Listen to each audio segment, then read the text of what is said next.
ശ്രീ പഴകുളം മധു.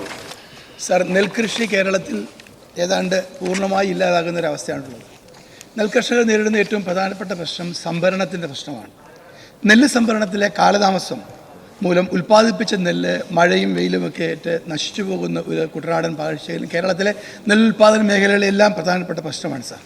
അപ്പോൾ കാലാവസ്ഥ മൂലം ഇങ്ങനെ നശിച്ചു പോകുന്നത് ഒഴിവാക്കുന്നത് ഉൽപ്പാദിപ്പിച്ചാൽ ഉടൻ തന്നെ നെല്ല് സംഭരണം നടത്തുകയും അതിന് വില ഉടൻ തന്നെ നൽകുകയും ചെയ്യുന്ന സംവിധാനം ഏർപ്പെടുത്തുന്നു.